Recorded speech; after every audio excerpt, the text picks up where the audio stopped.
Hey guys, Jim here. Welcome in once again. Today I would like to introduce you to the brand new Sofirn IF24. Now I hesitated doing this review so soon after my IF23 review because I thought these are just way too similar and I really love the IF23. But the few nitpicks that I had about the IF23 were quickly corrected with the brand new 24. The main thing was I said it was too confusing with too many modes for its user interface. You had so many different clicks that you had to memorize. Like right now I've got it on lockout and I forgot how to undo it. There we go. Now I can ramp up and ramp down. Then I can triple click to get to my sidelight. Double click takes me through the different modes of the white part of that. And I think another triple click. Oh, did I just double click? See, that's the problem. There we go. Now I can get to the RGB. Holding it down, I get to change through the colors of the RGB. Another double click will take the RGB and flash it. So again, there's a lot going on, and you have one switch as the master control for everything. And while that in itself is simple because you only have one button to manipulate, that one button is doing so much that it's difficult to memorize and then execute all of the different things that it does. Because the great thing about this light mainly is because it does so much, there are so many options. So enter the IF24. That is all eliminated now. Let's take a look at this. Let me zoom in with this rotating bezel. So basically you have two switches. Right now it's on the all-important lockout. There is a mechanical lockout now. I think that is so incredibly important if you're actually carrying your lights. We've all been there before, getting hot pocket, not realizing that the light was turned on somehow by accident, especially on these E switches. It's easier to do than on a McClicky, especially when it's on the tail cap versus here on the side of the body. So it's on lockout mode right now. If I want to go to my main light, I simply rotate this. Now I've got two ways I could do it.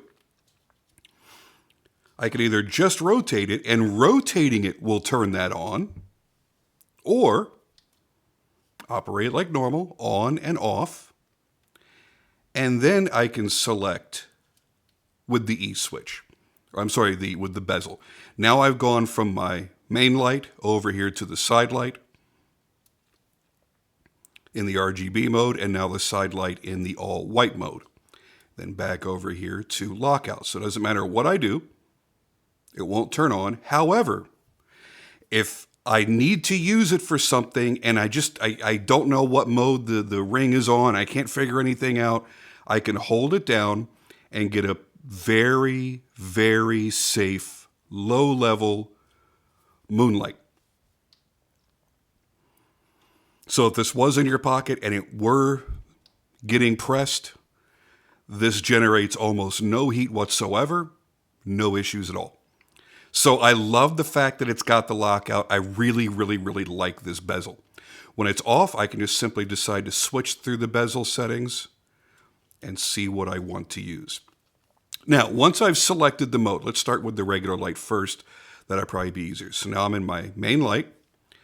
I hold down, and then I can step ramp through I can also set this to smooth ramp.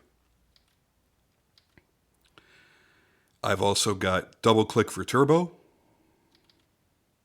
Double click again gives me strobe.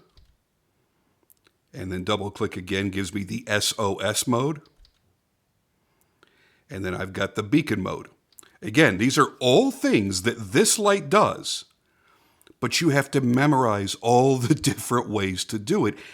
And it's challenging to say the least, especially if you carry a multitude of lights. You're going back and forth from light to light, then you grab that one and you've forgotten how that UI is different from your other lights UIs. Now, we go over here to the RGB. Double click, flash. Double click gives you the police flash. Double click again. It's going to give you a, what's a gradient? I mean, what would you call this? Where it's slowly shifting from one color to the next. Then double click again gives you this weird rainbow road effect. And then you have the chasing lights on another double click. Double click again. And it looks like a pulse. Oh, it's going to pulse through the different colors. That's interesting. That'd be a good video effect. Double click again is just the straight flash on blue. And then we go back here to the police lights. A single click will take it out of the special mode that you have it in. Now let's go to the white. Okay. Let's hold it down, and then I could cycle through the powers, which I forgot to show you on this. I could cycle through here and change the colors manually, and then all the double-click things I showed you go in that order. Okay, so now we're back here in the white light. Holding it down just changes the intensity. Double-click. There's my turbo. Double-click again for a strobe. Double-click again for the SOS.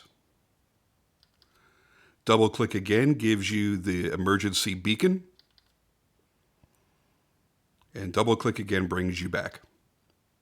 So they have simplified it as much as they possibly could.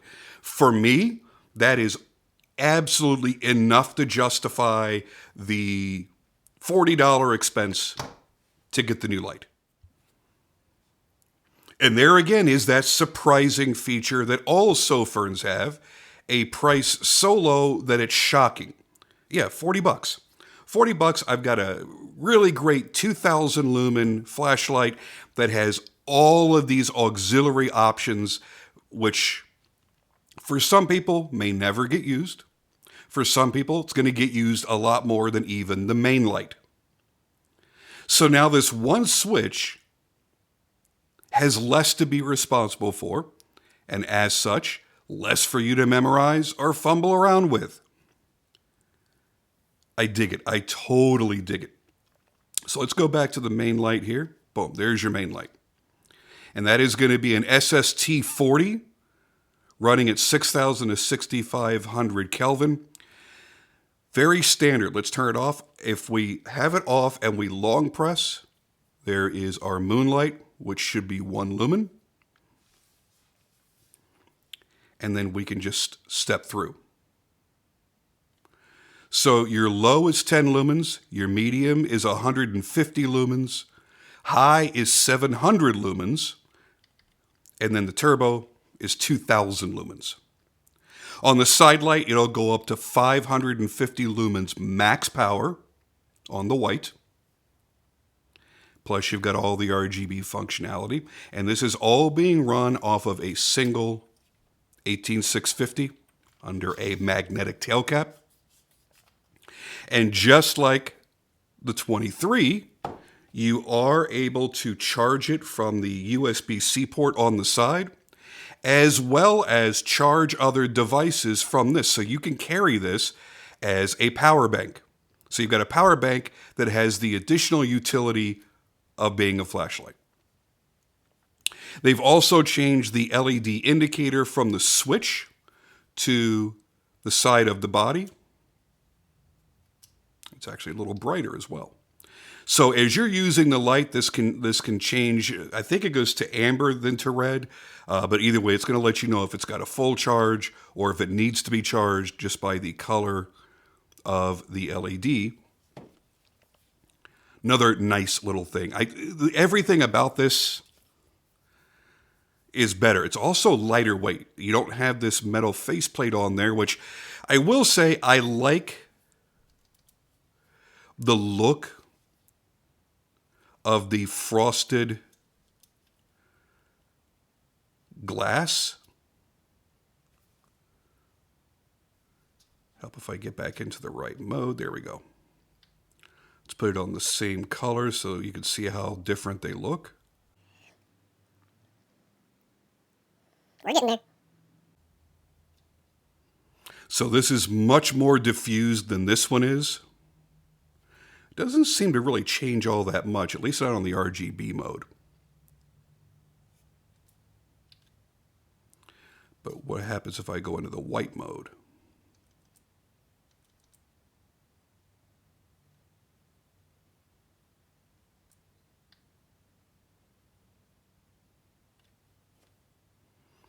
Yeah, it's still pretty diffused. Yeah, this is definitely more diffused, for sure. I think this looks overall more attractive. You don't see the individual LEDs. You just see that frosted white. I think it looks more attractive. I think it looks more attractive with the aluminum trim plate. But this is a little bit lighter weight. It's not huge, but it is noticeable. And the whole thing is, it feels more refined. It feels higher end. And all of the parts that you interact with feel like you've jumped from sitting inside and touching the interior of a Kia to a Mercedes. And it's weird because you look at this and go, well, that's got the metal trim plate. That's got to be nicer overall. No, there's something about this that I prefer the feel of. It's also, wait, no way, is it? It's smaller, it's slimmer. It's skinnier. I did not realize that when I first took it out. So one of the other things that I had mentioned about the IF23, as much as I dug it, was that it felt a little bit weird in the hand because it is big. It's an 18650 light, and then it's got, of course, the straight, flat, bulged area here for the side light. And I didn't realize that it got a little bit skinnier, and I like how that feels. Maybe that was part of what I couldn't quite put my finger on. Like, I like how this feels better than this. And I was kind of chalking it up to maybe it's because it's a little bit lighter weight. It's also because it's skinnier. So for me, that's going to be another in the plus category that I really dig about the 24 over the 23. Now, as a photographer or videographer, the RGB setup is very useful. And to make it further useful, you've got a very strong magnetic tail cap. So let's say you're trying to light a certain scene or a certain subject, and you've got no real way to do it, or you don't have the extra hand to hold this additional light while you're doing everything else. You could take this and stick it to any of your light stands, your tripod. Well, my tripod here is aluminum, so that's not going to work. But you could always put a metal bracket, a metal plate onto your tripod strategically, where you can just kind of slap this on there. Now, obviously, it's more practical for everyday use. You're under the hood of your car trying to do some work on the side of the road at night. Then that sticks under your hood, or it sticks to your fender and shines light downward with the side light down to where you're changing the tire or something. But for photographers, I think it's going to be very, very useful. And again, for if you're shooting video, I don't know why I started stuttering all of a sudden. I know how to say the word video. You're shooting video and you want to add that RGB color. You want some blues coming in from over here, some reds from over here, and some greens coming up from the bottom. And you've got a couple of these lights. Then you're able to add that effect. Super simple. So I decide, okay, this light's going to be my glowing green effect from down at the bottom. And then I want blue coming in from the side. So now I've got my other one sitting over here. Then I put another one here for the red, whatever it is that you want to do. And you can create the scene that you want to create.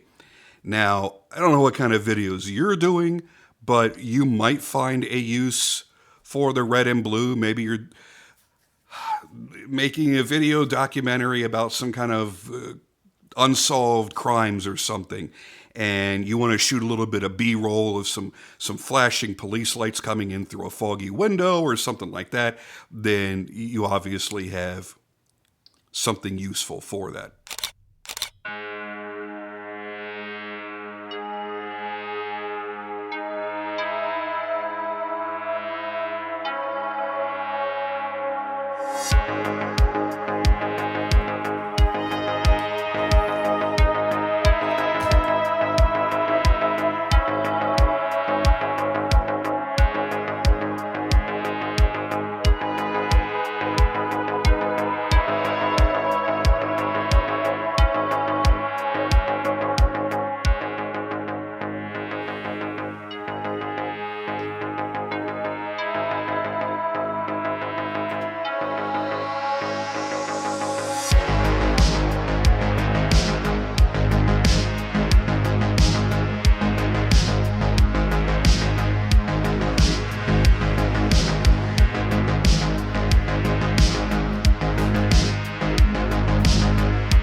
I don't know how you would use some of the other things like the running lights and the twinkle lights and stuff like that. But it's cool and it's fun. And if you're a big child like I am, you're going to find a way to play with that all the time. I have spent a good portion of my day today playing with the RGB lights and just kind of annoying the family and the animals and things like that. But here's what I don't get. Why drop from an insane 4,000 lumen output and cut it in half to 2,000? I'm not sure why that decision was made. I can't see anybody sitting in a production meeting go, you know what we need to do? We need to make the upgraded version easier to manipulate, easier to use. But we also need to cut the power in half because this is too much. The power output is too damn high. And I just don't see anybody voting for that. Sure, maybe you don't need 4,000 lumens. It might be overkill, but it is incredible to use and it makes a huge impact. But 2,000 lumens isn't a joke either. It's plenty crazy, but not quite as stupidly overdone as 4,000 lumens is. Going back over here. Okay. Oh, I went back to lockout mode. Sorry about that. So there's my 2,000. And there's my 4,000. And while that doesn't mean very much right here in this very short, limited area that I have to work with, and the fact that my studio lights are on, you're going to see the difference when we go outside. And that's what we're going to do. I'm not going to compare the IF24 to other standard flashlights that I have. I'm going to compare it only to the IF23. All that being said, I still think the IF23 is one of the best values on the market. An extraordinarily useful light that I'm still to this day enjoying very much. But now that I have both, this can be relegated to staying in my studio up here for where I'm doing photography and where I'm doing video work. I have big RGB light wands and stuff, but sometimes they're a little bit much. I can sit down with this and just have a little compact little light that I can use. And I've got some great diffused light at my fingertips. And then this one will be the one that I throw in my pocket. Not only because it's slimmer and lighter weight, but because I have a positive lockout and I don't have to memorize the quadruple click. I think that's what it was, wasn't it? Let's see. There's on, there's off. 1, 2, 3, 4. No, that wasn't it. Yes, it was. 1, 2, 3, 4 was it. So that's a quad click lockout. This is a mechanical bezel. Oop, that's the main light. There's the lockout. And the worst I'll ever have to worry about is, Oh no, I turned on my moonlight mode. very safe, very cool, easier to carry. So yeah, this will be staying at home and this will be on the go. I love having that new option.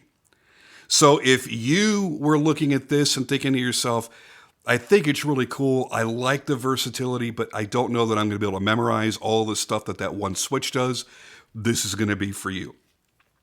If you heard me talking about how bulky this was and you weren't crazy about that, this is going to be for you. If you don't need 4,000 lumens and you're thinking, that's just overkill, I don't need that much, why am I paying for all that? Well, then you've got half as many here. And again, it's really hard to tell somebody, yeah, the 2,000 lumen light's better than the 4,000 lumen light. But it does things so differently that I don't know that I would choose just one over the other. I think having both is probably the best way to go. And then you'll decide what points in your life that you're going to use either one of them. So that's the way I see it.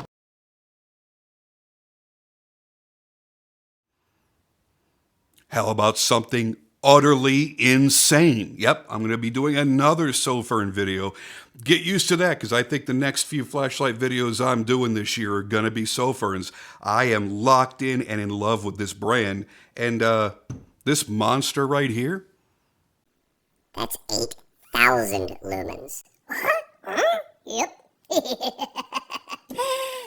it's going to be lots of fun. As we start things off here with the IF24, what I'm doing is kind of giving you a daylight view of the main targets we're going to be shooting for here. Starting first off, let's get this re-zeroed here. First off at the end of the dock here, then beyond that, we have a nice tree line over here that's a good 400 or 500 feet. Over here, we're going to get quite a bit further out to that larger tree all the way out there. And then, I don't know if it's really going to be worth trying to shoot all the way out here because I don't think it's going to punch out to the house, but we can certainly try because we are dealing with a hell of a lot of lumens here. Again, as I mentioned in the tabletop review, the amount of lumens present here are not going to be as crazy as its predecessor, because the lumen's been cut, in half? But, again, it's not really a thrower anyway. It is meant to kind of light up the immediate area. And I think, if we kind of bring it over here, we get a good sense of that. While the light is still out. Good defined hotspot, but there's not a lot of spill. There's not as much spill as I would have expected at any sort of distance. As we get closer up, I'm going to kind of tilt the camera down here so you can see close up. Bird poop. As you get close up, you got a little bit of spill, but as we start to get out here, not so much. So this is going to be another one of those lights. It's going to be best suited for your close-up stuff. You're kind of walking around the neighborhood, walking the dog, that sort of thing, and keeping the area around you lit and not really throwing a lot of light out into the distance. Okay, just for regular walking, I'm liking that. Not liking that. That's a little too low. Don't even really have to scan with this. You're able to see a nice distance around you when a bug hasn't flown directly into your eye while you're talking on your fancy little YouTube video.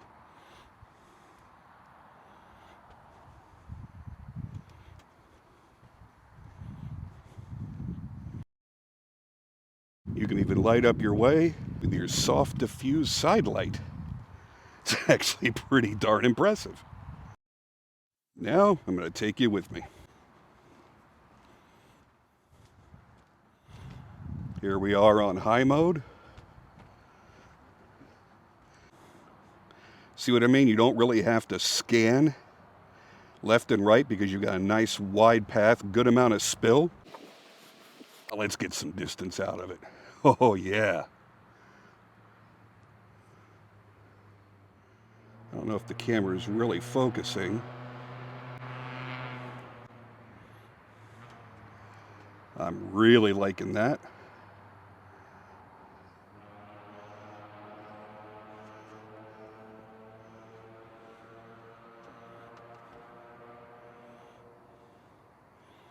And we're hitting the big tree line that I was hoping to hit. Super impressive out there. And then as I did before, we'll use the diffuse light on the side here. That might be something to remember while you're camping. Okay, as promised, we're going to give you the new kid on the block versus the previous model. Ready? Turbo mode.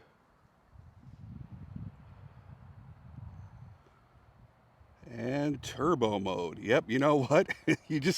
Numbers ain't going to lie. 4,000 lumens is certainly going to beat out 2,000 lumens. But honestly, where it counts, it's not that huge of a difference. Definitely seems like it's lighting up at a distance a little bit better.